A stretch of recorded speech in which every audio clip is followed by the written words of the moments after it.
सलाम दोस्तों, कैसे हैं आप? मैं हूं अदनान हुसैन। आप देख रहे हैं मेरा यूट्यूब और फेसबुक चैनल। क्या मार्शल लॉ लगने वाला है या फिर पीसीओ आने वाला है? कौन कौन से जज हैं जो फारिग होने वाले हैं? 2007 वाली याद दोबारा ताजा होने वाली है। अहम तफसील आपको मैं बताऊंगा, क्योंकि उसकी वजह यह है कि हुकूमत ने ऐलान किया तहरीक इंसाफ पे पाबंदी लगाई जा रही है। बाकायदा इस हवाले से वजीर इत्तलात अता तारड़ ने एक प्रेस कॉन्फ्रेंस की और उस प्रेस कॉन्फ्रेंस में उनका कहना था कि सुप्रीम कोर्ट ऑफ पाकिस्तान से अगले 15 दिनों में राब्ता किया जाएगा। ये जो 15 दिन है ना, ये बहुत अहम है। उसकी वजह यह है कि गुज़िश्ता जो है वो जुमे को बाकायदा 12 जुलाई को सुप्रीम कोर्ट ऑफ पाकिस्तान से एक फैसला आया था और उस फैसले में तहरीक इंसाफ के 41 आज़ाद अरकान को 15 दिन की मोहलत दी गई थी। अब क्या अगले 15 दिनों में अब हुकूमत ने जो चाल चली है वो तहरीक इंसाफ के उन आज़ाद अरकान को ट्रैप करने के लिए है। क्यों? उसकी वजह यह है कि जब ये खबर आई और अता तारड़ ने प्रेस कॉन्फ्रेंस की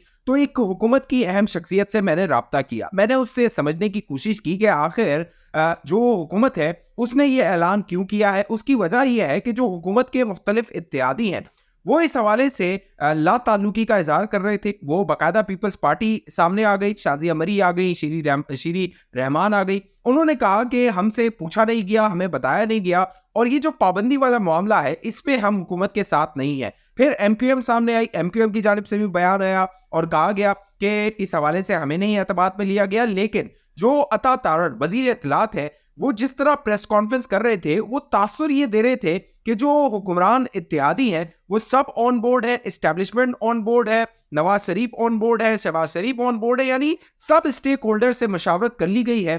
उसके बाद इसका ऐलान किया जा रहा है। मैंने उस हुकूमत की जो शख्सियत है उससे राब्ता करके पूछा कि आखिर ये मामला हुआ क्या है, चल क्या रहा है। तो उस शख्सियत ने एक बड़ा सा कहके लगाया और कहा कि रावी चैन ही चैन लिख रहा है। अब मैंने समझने की कोशिश की कि ये जो चैन और चैन है, चैन ही चैन है, आखिर इसके पीछे कहानी क्या है, असल कहानी क्या है, क्यों? उसकी वजह यह है कि मैंने उससे कहा, उस शख्स से, कि भैया 12 जुलाई को एक फैसला आया है सुप्रीम कोर्ट का। उस फैसले में 8 जजेस ने कहा तहरीक इंसाफ जो कि दरख्वास्त गुजार नहीं थी वो एक सियासी हकीकत है, वो एक सियासी जमात है।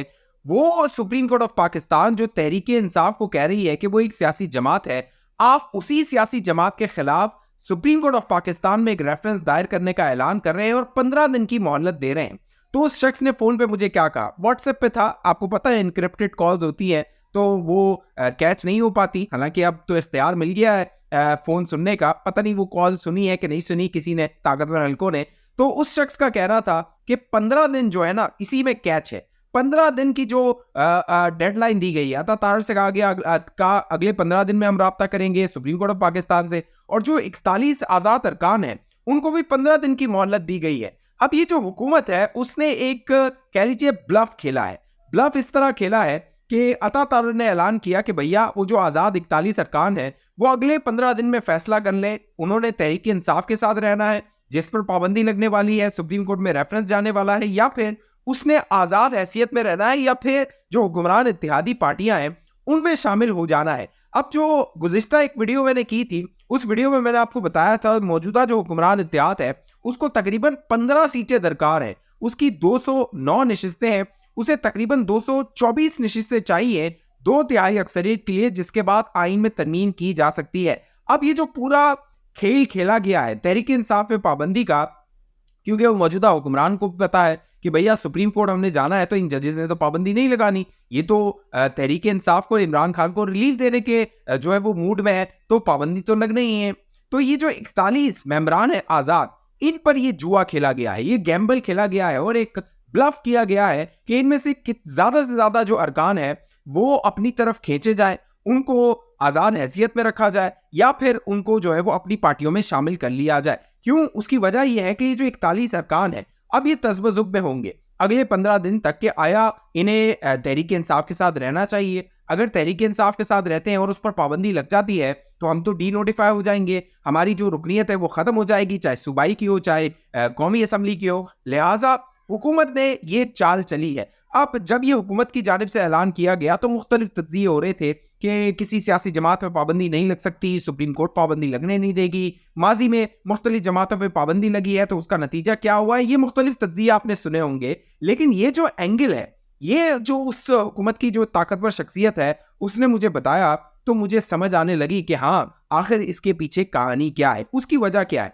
उसकी वजह ये है कि जो शहबाज शरीफ साहब थे वो पहुंचे थे मरी में नवाज शरीफ साहब के पास। नवाज शरीफ साहब को उन्होंने एतमाद में लिया था और नवाज शरीफ की जानिब से जो बयान जारी हुआ वो ये था कि नवाज शरीफ ने शहबाज शरीफ से कहा है कि तमाम कानूनी ऑप्शन इस्तेमाल किए जाएं। तो ये एक कानूनी ऑप्शन है जो कि इस्तेमाल करने की कोशिश की गई, और जो पीपल्स पार्टी वाले हमारे दोस्त, हमारे साथी सियासतदान जो बात कर रहे हैं कि उन्हें एतमाद में नहीं लिया गया, तो आसिफ जरदारी को एतमाद में लिया गया था। और आसिफ जरदारी को ये पूरा जो गेम था, ये पूरा खेल था, वो मालूम था कि आखिर क्या चाल चली जा रही है। क्या आसिफ जरदारी को नहीं पता होगा, इतना ज़ीरक सियासतदान है, मंजा हुआ सियासतदान है, कि इस तरह सियासी जमातों पर पाबंदी नहीं लग सकती? क्या नवाज शरीफ को नहीं पता होगा, शहबाज शरीफ को नहीं पता होगा, और अता ताड़ जो खुद प्रेस कॉन्फ्रेंस कर रहे हैं, क्या उन्हें नहीं पता होगा कि इस तरह मामलात जो है वो नहीं चलाए जा सकते? और अता ताड़ तो खुद वकील है, तो उनको तो ये मालूम था। अब होने क्या जा रहा है? होने क्या जा रहा है? होने ये जा रहा है कि जो ज़राए हैं वो दावा करते हैं, बाकायदा उन्होंने मेरे साथ तज्ज़िया अपना शेयर किया कि शायद ये मामला होने जा रहा है जो जस्टिस काजी फ़ायद ईसा के साथ किया गया था, जब जनरल कमर जावेद बाजवा और जनरल जो फैज़ हमीद थे, वो जो है वो बरसर इक़्तिदार थे, वो मुक़्तदर ताकतें थी, और काजी फ़ायद ईसा अगले चीफ जस्टिस बनने वाले थे, तो उनके खिलाफ एक रेफरेंस आ गया था। मैंने सवाल किया, आप जब ये मिसाल दे रहे हैं तो क्या आप ये कह रहे हैं कि जस्टिस मंसूर अली शाह के खिलाफ कोई रेफरेंस आ सकता है? तो उन्होंने कहा कि हो सकता है आ जाए।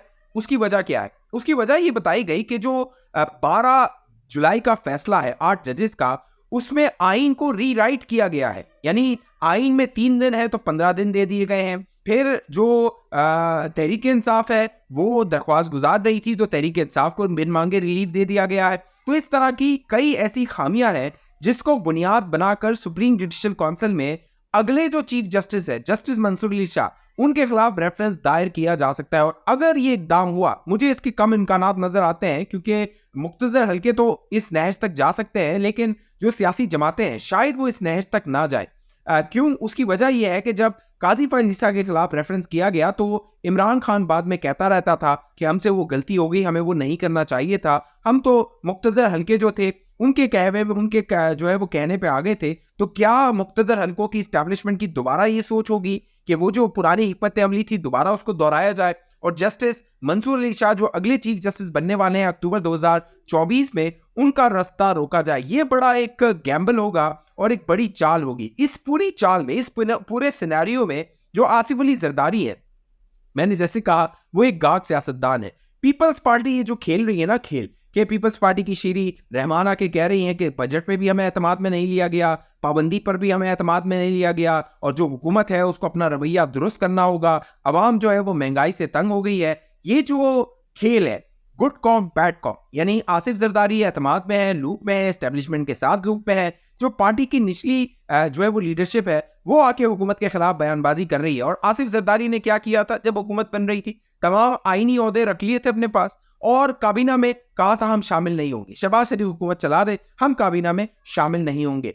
अब क्या हो रहा है? अब ये हो रहा है कि तहरीक इंसाफ की जानिब से ये बयानात आ रहे हैं कि पीपल्स पार्टी के साथ मिलकर अदम एतमाद हम ला सकते हैं। तो क्या जो आसिफ जरदारी है वो डबल गेम करेंगे? आसिफ जरदारी कोई चाल चलेंगे कि तहरीक इंसाफ के साथ हाथ मिलाया जाए? क्यों? उसकी वजह यह है कि जो पार्लियामेंट में नंबर गेम है, वो अगर पीपल्स पार्टी शामिल रहती है तो शहबाज शरीफ वज़ीर आज़म रह सकते हैं। अगर पीपल्स पार्टी हट जाती है तो फिर वो नंबर गेम अगर चला जाता है, तकरीबन 68 के करीब सीटें हैं वो चली जाती हैं तहरीक इंसाफ के साथ।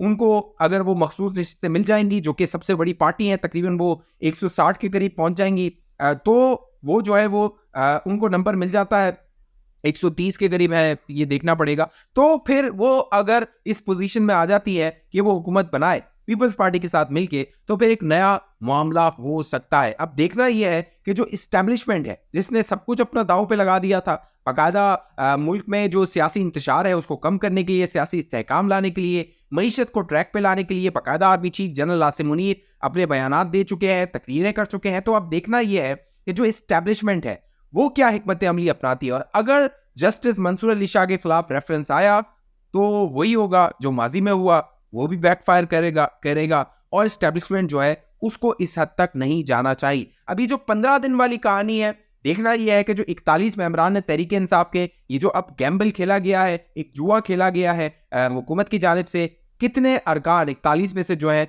वो हुक्मरान इत्तेहाद के पास आते हैं या फिर वो आज़ाद हैसियत बरकरार रखते हैं। 27 जुलाई तक ये सारे मामला इसी तरह डेवलप होते रहेंगे, क्योंकि 27 जुलाई जो है वो डेडलाइन है जब आज़ाद अरकान को फैसला करना है कि उन्होंने किस पार्टी में शामिल होना है। इस हवाले से जो भी मामलात होंगे मैं आप दोस्तों को बाखबर रखूंगा।